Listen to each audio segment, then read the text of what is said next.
Yo, yeah, we come from African fast learner. Today we going to see about the major discoveries that revolution biology. Kajo. Major discoveries that revolutionized biology. Major bu'uura hatee jechuudha. Bu'uura guddina bal'ina yookaan revolutionii. Revolution hoggaa jennu jijjiirama yerootiin kan dhufu jechuudha. Fakkeenyaaf amma qabsoon karaa sadiin gaggeeffama akka saayinsiin warra poolitiksii warri haasa'u akka haasanitti jechuudha. Tokko reform, revolution and evolution jira. Revolution and reform jira. Reform jechuun kanuma jiru kana irra deebitee foormi godhu yoo qabu meek tolchitee jechuudha. Bifa comfortable to everyone akka ta'utti jechuudha. Try to make it convertible to everyone or anyone jechuu dandeessanii akka inni nama hundaafuu mijaa ta'e jechuudha. Seera yookaan ittiin bulmaata yookaan wanni hulee jechuudha. Seera sana ittiin tumatanii ittiin bulmaata isaanii san kan ittiin gaggeessanii jechuudha. Kun reform jedhaniin kanuma jiru kana reformi godhu irra deebitee tolchuu jechuudha. Reform tolchuu jechuun irra deebitee jechuun nageenyi akkuma beektan perfeksii fi hoggaa perfeksiin wanni itti gama duraatiin ijaaramte jechuudha. Perfeksii kan jennuun maxxantuu duraa kan jennuun jechuudha. Kana reform jechuun akkasii evolution kan jennuun ammoo turtii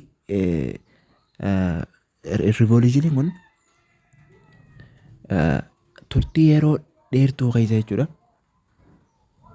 Dhawaataan waan deemu jechuudha. Dhawaataan adeemuu ta'a jechuudha. Revolutionize hoggaa jennu immoo kan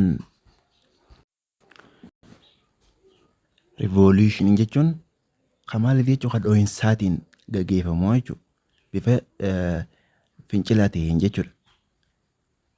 Ammoo evolution kan jennuun ammoo kan karaa turmaata yookaan at the successive of generation jechuudha. Dhalootatti jechuudha. Milkaa'ina dhalootaatiin genereeshinii dhalootatti kan sirraa deemuu jechuudha. Akkasisaniin evolution jennaan. Revolutioniin ammoo dho'insa kan gaggeeffamu jechuudha. Akkuma revolution kan jedhu kana isanii immoo barbaadeti. Okay, let's move on. Atti fufnume major discoveries that revolutionized biology jedha. Bu'uurri inni ibsu jechuudha. Akkamitti revolutionized biology akkamitti akka ta'e kan kan sectionii 1.3 keessa ilaallu ta'a jechuudha. Objectivii isaa maal jedha bu'uurri yookaan sectioniin tun sectionii 1.3 kana qayyatturraa maal beekuu qabdanii dirqamaan isin ja'a. Beekuu qabdanii osoo hin ta'in dirqama barattoota. Dirqamaan isin ja'a. Maaliif jennaan is very important to you. Hold it tight. Jabeeffadhaa maaloo akka isin jabeeffattan abdii guddaan isirraa qaba. Okay. Objectivity at the end of this section, the section kan eegalte booda student will be able to discuss at least 5 major discoveries that revolutionized the biology. Yoo xiqqaate jira asitti Freezaarii tana qabadhaa maaloo freezaar at least kajoon at least 5 major hoggaa jedhu maal jechuusaati yoo xiqqaate 5 barreessa jechuusaati sanii oliis barreessuu dandeessa jechuusaati. Isin eegalaan barattoota at least yeroo hedduu wanni tun at least and at most kan jedhu kanaan confuse kan taane at least hoggaa jedhu asitti gaa ammoo hoggaa dhufnu not only teaching you biology also trying to teach English with vocabulary, phrasal verbs and also verbs, nouns and adjectives kan jedhu. Adjectives amma hoggaa isin barsiisuudhaaf yaalaa jiru jechuudha. Osoo biology qofa hin ta'in akkasumatti illee phrasal verbii waa'ee gaalleewwanii maali gaalleewwan eessatti yeroo tamitti eessa akkamitti fayyadamna jiru.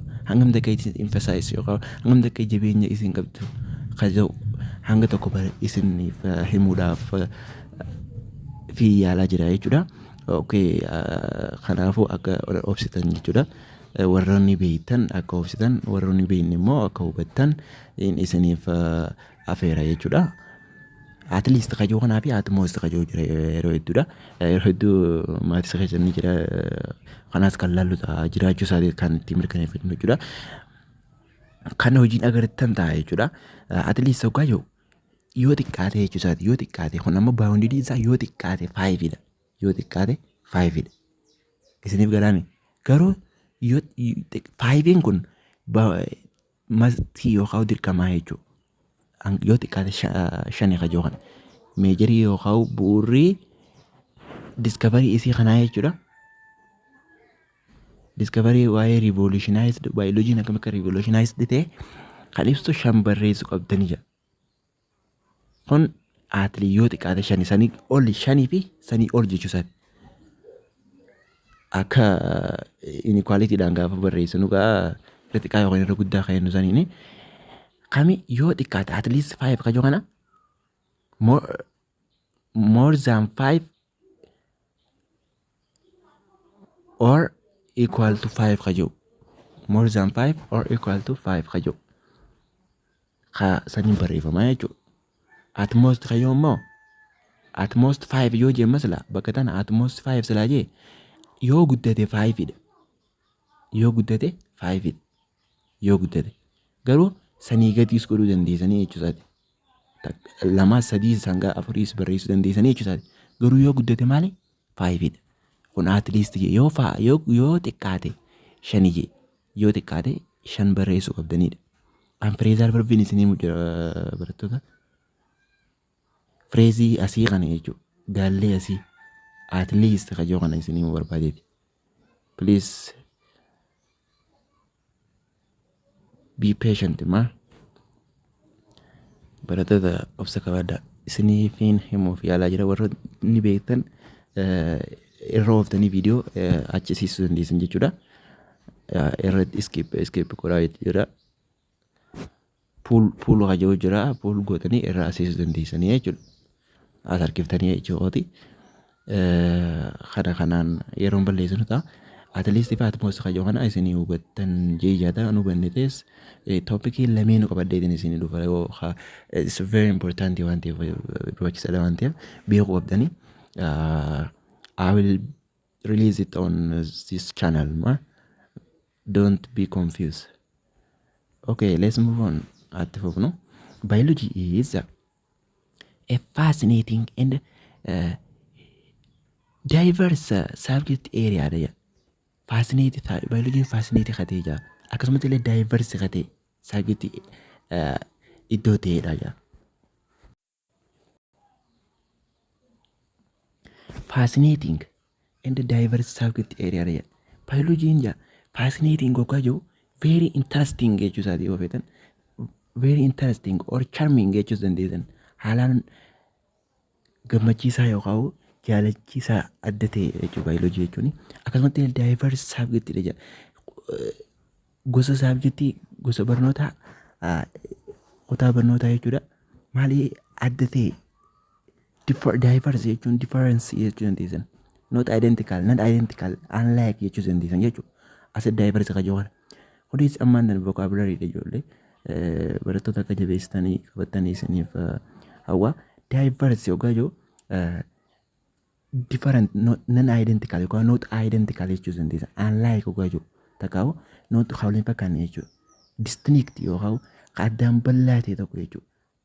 Saayinsii area adda bal'aa ta'e jechuudha. Saayinsii fascinating and diverse in subject area. Biology is a fascinating and diverse subject area dha. Bal'aa fi akkasumas illee adda ta'e dha jechuudha. Subject sani gosa barnootaa sani eenyu biology. If you are thinking of studying biology, here are the 12 famous discoveries to inspire you.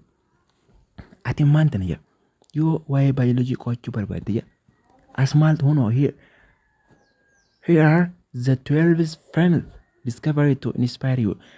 Warra beekamoo 12 jira jira. Warra beekamoo 12 jira. Si kakaasu inni to inspire you.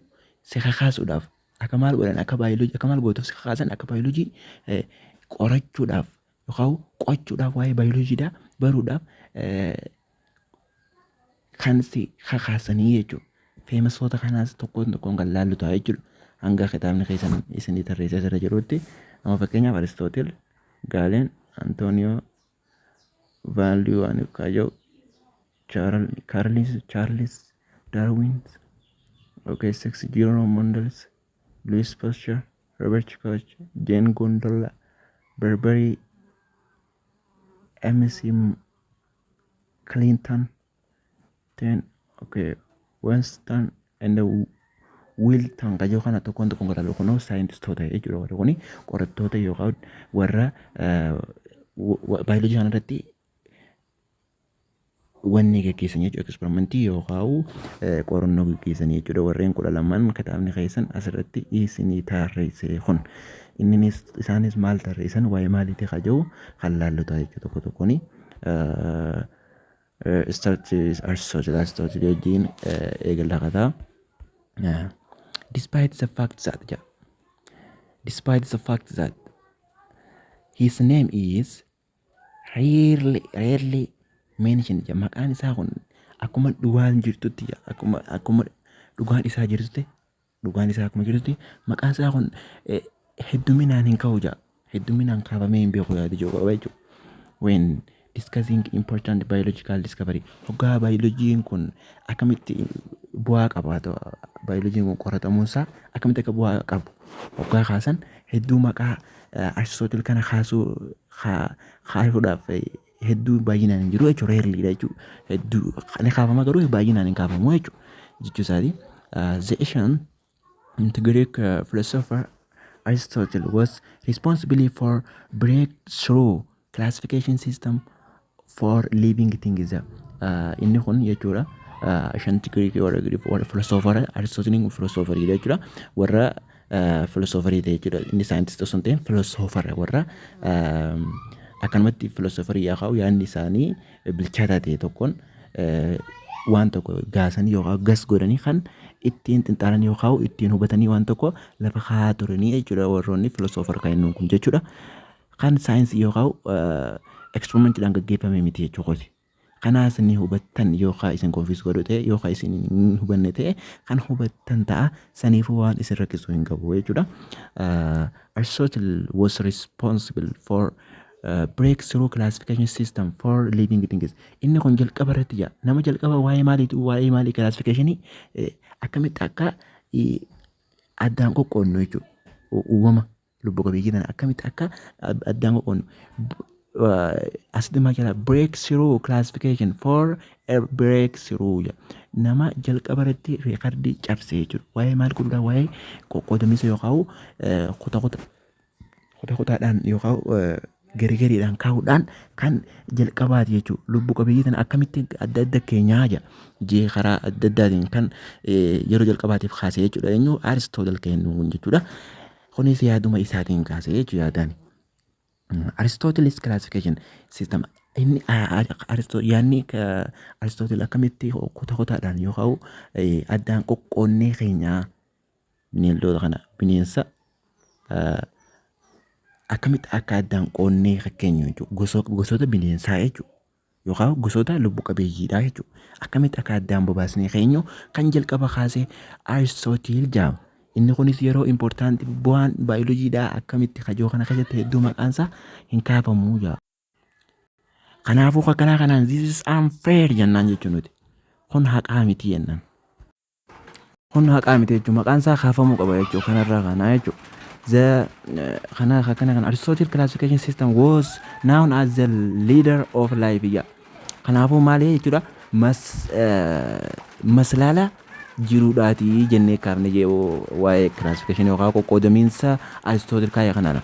Antileekaa hanga yoomitti hangan 19th century hanga jarraa 19ffaatti for first time he established kan hundeesse maaliin yeroo jalqabaatiif kan hundeesse species relationship and grouped them control akkasumatti illee shanyiidhaan adda baasee walitti dhufeenya isaaniitiin akkasumatti illee gareedhaan kaayee kan correctly jechuudha sirriidhaan kaayee yeroo jalqabaatiif kanaafuu the leader of life jennaan Aristotle jechuudha. Aristotle classification system was known as the leader of life jennaan maslaala yookaan jalqaba breakbone yookaan leader kennuun kana jechuudha. Kana jenneetiin kaa'uu dandeenya yeroo jalqabaatti waan kaa'eef jechuudha Aristootele. Kanaafuu maqaan isaa kaa'uu dhabuun kunaan nuti maal yaamna dhaloonni ammaa akkam jennee yaamna that is unfair jennee yaamna jechuudha. Haqaa miti yookaan dhugaa miti jechuudha maqaan isaa kaa'uu dhabuun jechuudha. Kanaafuu ammaaf yeroon yookaan iddoon an jiru tun xiqqishoo waan isin jeeqaa jirtuuf yeroo rabbi jedhee kan ittiin fufnu ta'a. May God let us to continue this lesson. I will come with two galeen nama jaamu wajjin kan hin dhufu ta'a. Yoo waan kan laaffisite. We will continue from here. Okay, be patient and also persistence what you are doing on.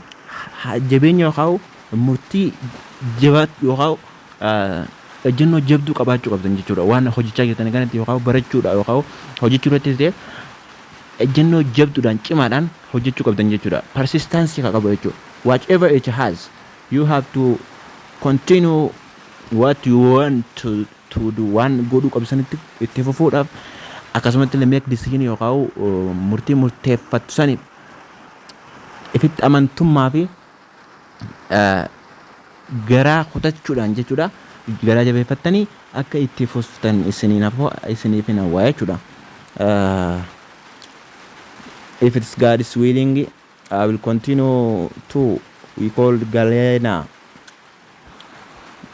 By the way, asitti baroota isaanii kana garuu asitti waan isin fayyadu qabu garuu immoo yaada filosoofartiisa kanaati isa dinqisiifachuudhaaf isin fayyada. Bara 384 jechuun arraa miti beekadha. Arraa miti dhaloota Kiristoos dura jechuudha. Okay, before Christianity jechuudha dhaloota Kiristoos dura. Kana bara akka itti dabaltan isiniif beekuudhaaf haalaan isiniif mijaa'aa yookaan isin dinqisiisaa jechuudha, isin ajaa'ibsiisaa jechuudha. Bara isaa ilaaluun bara isaa jabeeffachuu qooda yookaan fayyaa osoo isin hin ta'in kan hin jechaa jiru beekuudhaaf for motivation yookaan inspire you kajansaniif jechuudha. Isa kaasuudhaaf yookaan onnee isin godhuudhaaf isin fayyada jee yaada sanis ilaaluu qabdan jechuudha. Yeroo hedduudha kan inni irra taree na fakkaata. Okay, Galena. Let us move on. Galena kajoona haa itti fufnume. Galen nama jam. Bara 1929 up to 161 kajoo jechuudha. From 129 up to 161 jechuudha.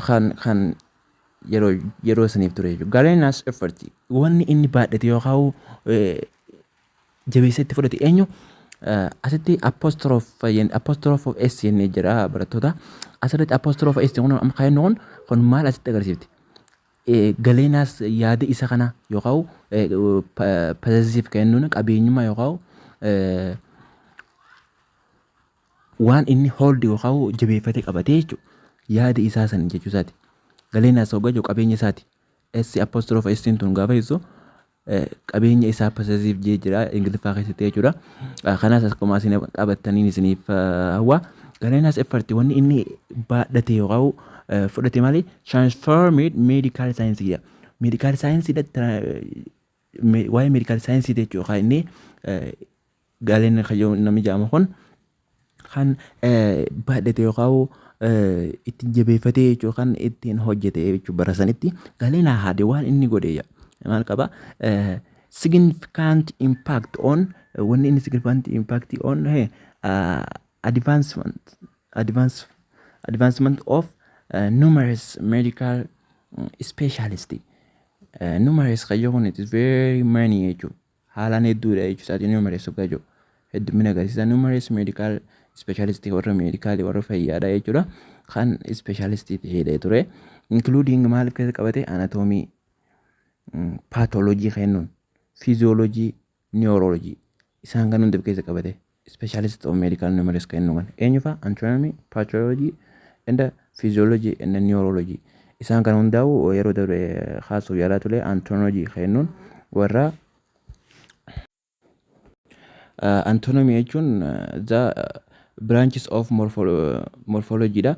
Akkasumas illee study about the structure of organism waa'ee structure kan qoratu, pathology yeroo darbe haasoo yaalaa ture waa'ee dawaatii kan qoratu, akkasumas physiology waa'ee fiizikaala waa'ee qaama body kan qoratu ta'a. Neurology jechuun neuronii physiology kan jiru waa'ee neuronii kan qoratu jechuudha. Innis kan qo'atu jechuudha. Qo'achuu waa'ee maalitti waa'ee neurology dha kan qoratu jechuudha. Waa'ee sirna narviiwwanii fa'a.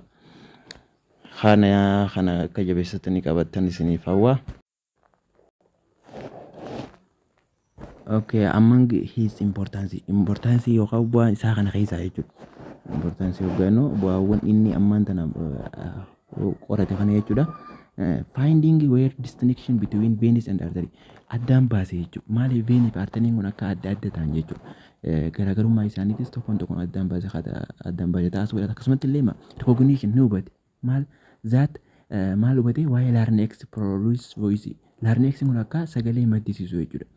Akka inni sagalee maddisiisu larynx jechuun haa hokkee teenye tana keessa jiru jechuudha. Larynx yaani hokkee tana gama gadiitiin jechuudha. Kan qaamota irratti kan baratan ta'a. Kanaaf waan isa rakkisu tokko qabu jechuudha. Also akkasumatti illee many of his concept yaanni isaa contained scientific mistake jedha. Waan scientific dhaan kan disprove ta'e yookaan yaanni isaa dura kufee jechuudha. Hedduun isaatii yaanni isaati. His contribution wanni inni hirmaate jechuudha. Kan gumaache jechuudha. To medical science jechuudha. Is undeniable jedha. Undeniable jedha. Wanti inni agarsiise hundi jechuudha. Wanni inni medical science kanaaf gumaache waan gaafii nama gaafachiisu miti jechuudha. Akkasumas illee waan ittiin wal mormanii wanni godhanii jedhamee kan ittiin fudhatamu ta'ee jechuudha. Galiin nama jiru. Akkasumas illee Antonio van Leeuwenhoek jedhamu kun ammoo bara 1632 hanga 160 up to 1723 gidduu ta'ee jira. 1632 hanga 1723 ta'ee jira. Anthony van Leeuwenhoek jechuudha. Is well renewed. Haalaan kan maal ta'e renewed ta'ee jechuudha. Kan haaromee jechuudha. For his contribution maal isaatiif gumaacha isaatiif to microscopy and how he applied it to fields of biology. Akkuma beektan gaa Antonio Leeuwenhoek nama jalqabaati biology wanni qoratee argate jechuudha. Microscopy dha. Microscopy qoratee jechuudha inni. Akkuma beektan kutaalee gadiittis baratan jeen abdadda. Kun san ibsa jechuudha. Maal agarsiise inni maali? Microscopy qoratee jechuudha. Microscopy discover godhee uumee yookaan kalaqee jechuudha. Akkasumas illee how to apply akkamitti akka biology irratti inni hojjetullee agarsiise jechuudha inni kuni. He invented inni uume maal uume? A method of making strong lenses that maloota lensii ittiin jabeessan jechuudha. According to some akka hanga tokko jechuudha. Akka isatti jechuudha. Could magnify up to akka inni jeetti yookaan akka isatti jechuudha. According to some oggaa ibsunu maal jechuudha. Could magnify hangam ta'u guddisa 500 times guddisa jechuudha. Lensiin isaa Leeuwenhoek kennuun kun jechuudha employed microscopy to learn more about biological world. Inni kun waa'ee microscopy irratti jechuudha barachuudha. Biological world jechuudha jaamee kan ittiin ture jechuudha bara san keessa. Amman geebii between hoggaa yookaan adda baafachuu qabu barattoota. Amman geebii between jechuudha. Amman jechuun wantoota 3 ol jechuudha. 3 ol. Between gaafa inni 2 fi 2 gidduu jechuu dandeenyaa yeroo hedduu jechuudha. Osoo yeroo hundi osoo hin ta'in yeroo hedduu. Between jechuun wantoota 2 gidduu jechuudha yeroo hedduu. Amman jechuun ammoo wantoota 3 ol ta'an san jechuudha. Among his finding waan inni argate san jidduudha jechuudha. Waa hedduu argate waan ta'eef inni kun. Finding where bacteria and the vacuole of cell baakteeriyaa argatee akkasumatti illee vaakiyoolii seeliidha jechuudha. Vaakiyoolii jechuun akkuma seelirra beektan jechuudha. Iddoo bishaaniin kuufamee teessu jechuudha. Walakkaa seelirraa jechuudha. Vaakiyoolii kana yeroo hedduu pilaantiitu beekaman jechuudha. Animaalii waa xiqqoo qaba jedhameeti kan kitaabonni baayoloojiidhaa keessan kakutaa gadiisni ibsaa ture san ni yaadattan jiin abdaddaa. Kana kanumaan kan bira kunnu ta'a jechuudha. Let us jump on Carl Linnaeus nama jedhamu jechuudha. 1707 up to 1775 jechuudha. Bara 19 bara 17 up to bara 1775 jechuudha. Bara kana jechuudha. Bara inni Carl Linnaeus nama jedhamu kun kan bara san ittiin gaggeesse jechuudha qorannoo isaa. Carl Linnaeus kun maal jedha? Bootanistiidha jedha. Fiizikshaaniidha akkasumatti. Naachuraalistiidha jedha. Waa'ee bootaniiti, waa'ee biqiltootaati akkuma beektaniif bootanii waa'ee biqiltootaati kan qoratu. Fiizikshaanii kan jennu waa'ee fiizikaala yookaan badii kan jennu jechuudha. Istiraakcharii isaaniitti illee qorachuu danda'a jechuudha. Qoqqoodamiinsa yookaan addaan kutaalee isaanii jechuudha. Naachuraalistii akkuma jennu waa'ee uumamaatti kan qoratu jechuudha. Devised the method for naming akkasumatti illee maqaa yaamuudhaan orderiidhaan kallattiin orderii yookaan wanni isaatiin jechuudha. Dabareedhaan kaayee jechuudha. Classifying creature that we still use study ammallee classify godhe jedha. Addaan qoqqoode. Nama Carlis jedhamu kanaatutu addaan qoqqoode waa'ee classification keessatti kan baratan ta'a bal'inaanii garuu ammaaf jabeeffatanii qabatan yaadni isa kanaati jechuudha. Innis waa sadii fudhate sadeen hoggaa jennu tokko species jiineesii fi homoo jee wanni godhate jechuudha. Sanyummaa fi seerri inni itti fudhate yoo fakkeenyaaf wanni ta'e Carlis kun akka jedhe yoo seera waan tokko maka jalqabaa yoo sanyummaa bakka bu'ee kan wanni isaanii iddoowwan isaanii yookaan wanni isaanii bakka bu'aa jechuudha. Wanni sadeen inni jedhu jechuudha. Carlis kun waa'ee classification irratti isaa beekamaan jechuudha. Waa'ee classification of animaalii keessatti jechuudha. Classification isaan hunda walii qabee jechuudha. Classification waa'ee kingdom of hoggaa kingdom yookaan generaalii isaanii walitti qabna jechuudha. Animal, plant, mineral jee guutuu isaanii jechuudha. Kaataagorii sadiin kaayee jechuudha inni yeroo jalqabaatii fi egaa wanni kaayee booda egaa Aristooteel waa'ee classification kana dubbate booda Carl Linnaeus nama jedhamu kanaaf beekamaa jechuudha. Ammatti illee itti fayyadamaa jirra jechuudha. Waa'ee addaan qoqqoodamiinsa inni kaayee kana jechuudha. Innis waa'ee orderii classification inni naming maqaallee moggaasu wanni inni tokko kaa inni jee jechuudha. Maqaa san yeroo barreessitan ka jalqabaa san qubee guddaadhaan ka itti aanu immoo qubee xiqqaadhaan jee tokko kan ammoo yoo wanniidhaan barreessan akkasumatti illee yoo koompitara yookaan sooftiweeriin ka barreessitan yoo ta'e maal gootan jee sooftiweeriidhaan ka barreessitan yoo ta'e maal gootan jee tokko qubee guddaadhaan yookaan wanni isin eegotan booda immoo itaalikiidhaan barreessuun bifa itaalik ta'een itaalik ka jiruus qubee bifa itaalik ta'een barreessuu ka barreeffamu jira jechuudha. Yoo ammoo harkaan ka barreessitan ta'e underline jala saraaraadhaa harkaan ka barreessitan yoo ta'e. Kana karaa sadeen inni jedhe tokko qubee guddaadhaan kan jalqabaa kan itti aanu qubee xiqqaadhaan jechuudha. San booda immoo sanirraa kan keenya jechuudha orderiin akkuma jirutti yookaan kallattii qabaachuun isaanii akkuma jirutti ta'e bifa saniin kaa'ee bifa sadiin kanaan tokko qubee guddaadhaan kan dura itti aanu immoo qubee xiqqaadhaan san booda jechuudha. Eegas booda yoo immoo koompitara yookaan sooftiweeriidhaan yookaan bilbila keessattis ta'e sooftiweeriin kan barreeffamu ta'e itaalikiin barreeffamu qaba. Trick word kan jechuudha jira. Trick word saniin barreeffamu qaba. Yoo harkaan barreessan ta'e make it underline gootaa jechuudha. Jalatti jara saraa ta'e jechuudha. Bifa sadiin kanaan lafa kaa'ee jechuudha. Karaa kaan immoo kaatagoraayiz kan adda qootee jira. Tokko animal, plants and mineral jee adda baasee jira. Asirraa waan jiran fakkaate. Where is okay classification creatures we still use kun akkuma yoo kitaabni keessanu as ilaa ammatti illee itti fayyadamaa jira jaa.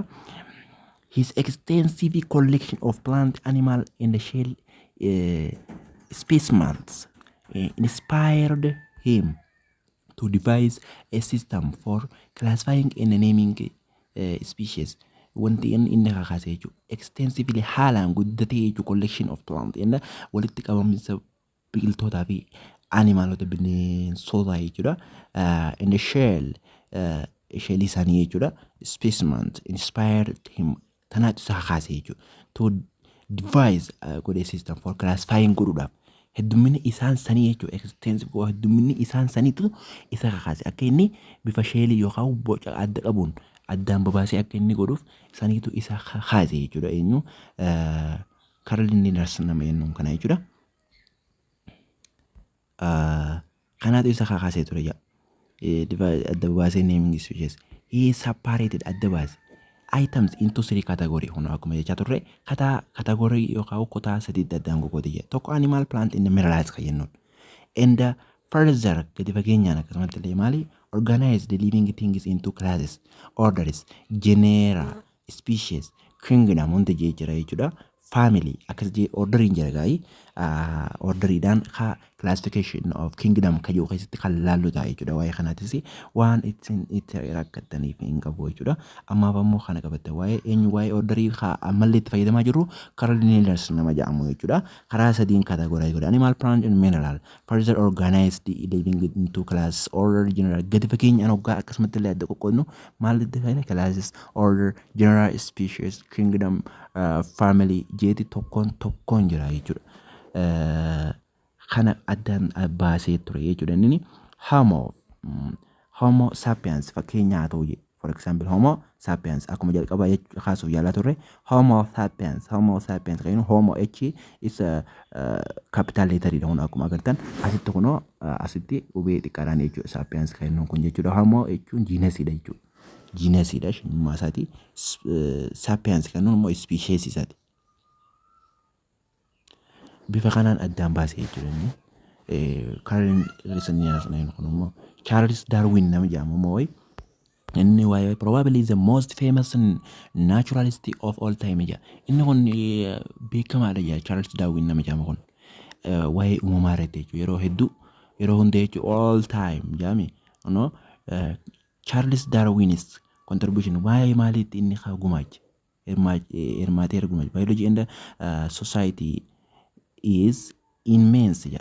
Biology society immense dha jee ka lafa kaayee jechuudha. Inni immense jee ture jechuudha. Guddaadha waa'een isaa jechuudha. Jee addaan baasee ture jechuudha. Biology and society biology fi hawaasni maali immense dha. Waan guddaa waan bal'aadha jechuudha. He specialized kanaan specialized maal all species of life tendency. All species of life descended over time from common ancestry. Life in hundinuu ja stability maalidha descended over time je yeroodhaan jechuudha. Descend kate from common ancestry waan tokko ta'erraa jechuudha. Haba tokko irra ta'erraa yeroorra over time irratti turmaata yeroo irratti kan descended ta'ee jechuudha. Over time from common ancestor one tokko jalqabni isaanii tokko ta'e tokko irraa jechuudha. With species continuing to exist through the process of natural selection. Kunis wanni inni species kun uumameen exist through the process of natural selection.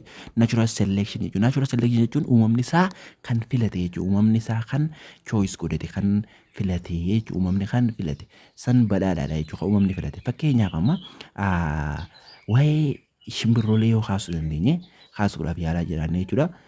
Fakkeenyaaf amma kutaalee gaditti maal jee turu sangoota sadeen tokko jee jira. Sangoota sadeen jaanii jira. Sangoonni sadeen san waraabisaaf akka itti nyaatan jee seenaa bal'aadha gaa'ii.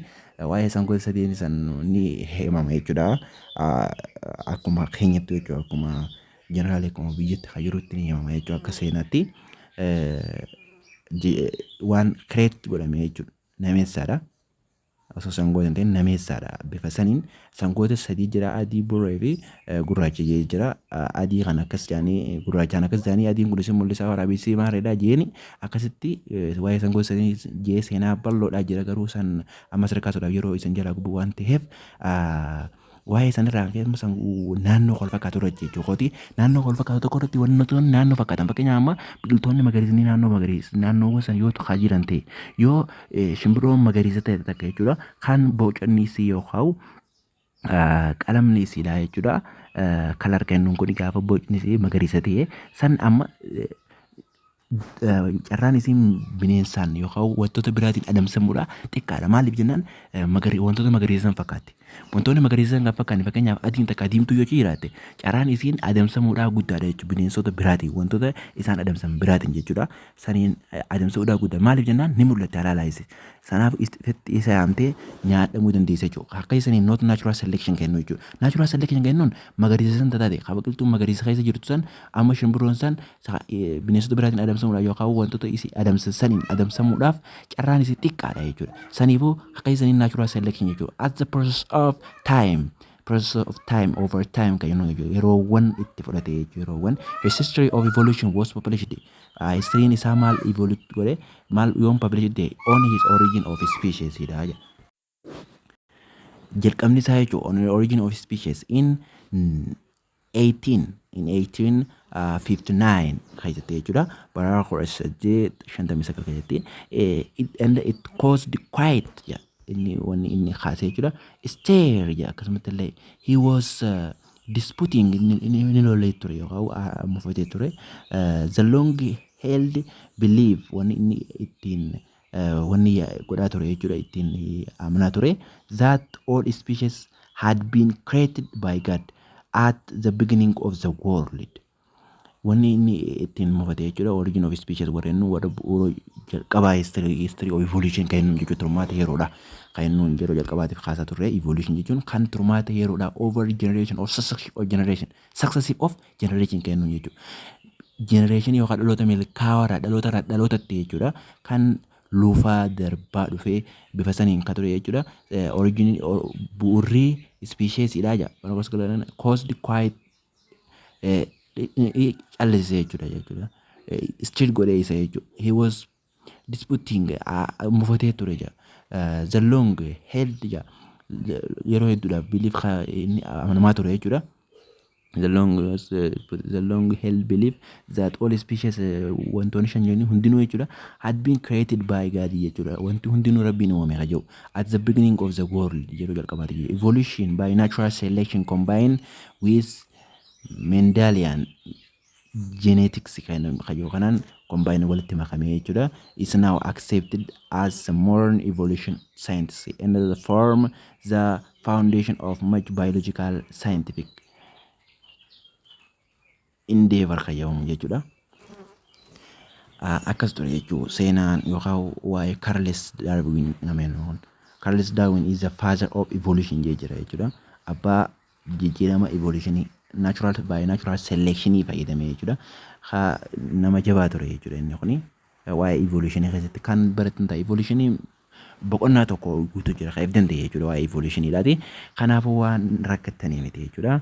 George Mendel nama jedhamu kun ammoo maali waa'ee extraordinary contribution didn't get the recognition it deserved until long after Frere's days.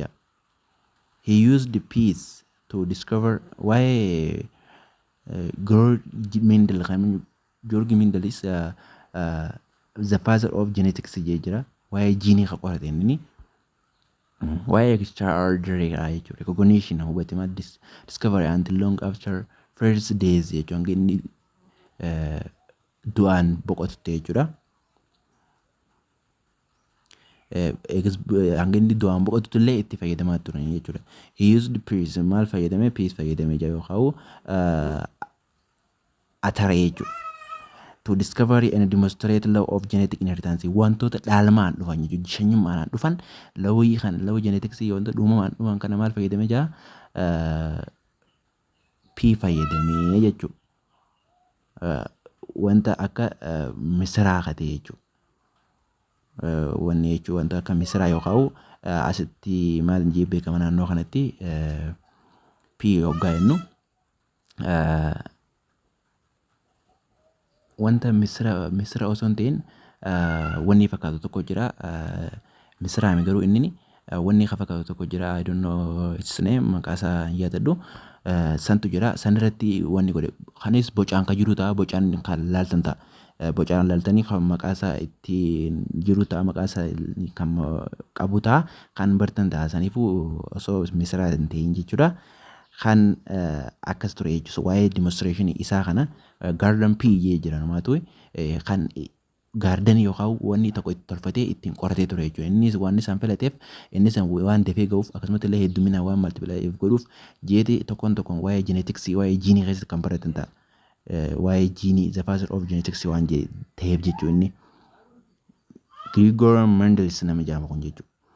The law or discovering where coining jira. Inheritance jechuun dhaloota kan dabarsu jiru. Demonstrate godhee garsiise. Coining the term dominant and recessive kajau. Dominant and recessive. Dominant jechuun kan bareedaa fayyaa qabu katee recessive jechuun ammoo miidhamaa katee tokko jechuudha. Seera inni fayyadamaa ta'uu san keessatti. Genie in the process jechuudha.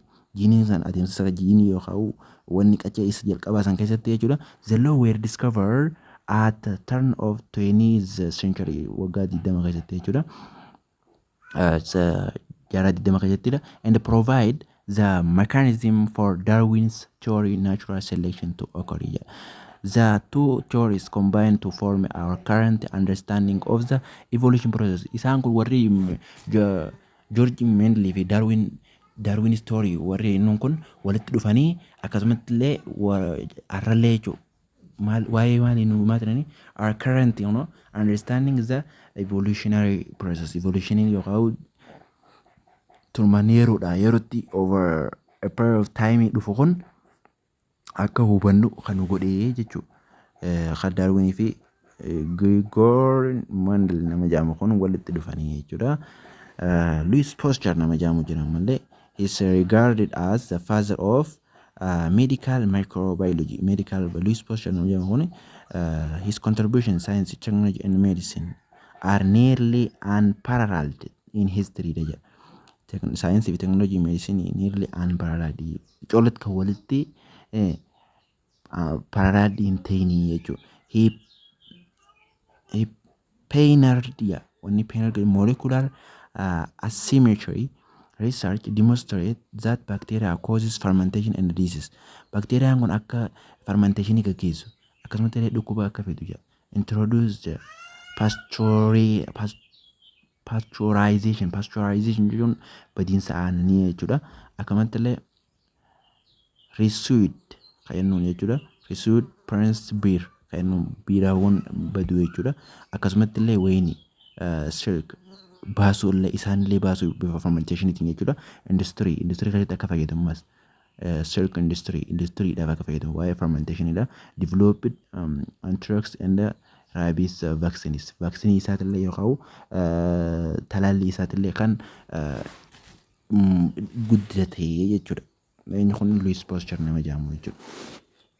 Amaalee microbiology jedhamu waa'ee microorganismidha kan qorate jechuudha. Akkamitti isaan dhibee akka fidan namoonni dur jechuudha. Warroonni dur non spontaneous species jira. Warroonni sana kam jedhamanaa turan fakkeenyaaf amma raachi horofa keessa jirate yeroo hedduudha. Bishaan keessa jechuudha bakka dhoqqeen jirtu.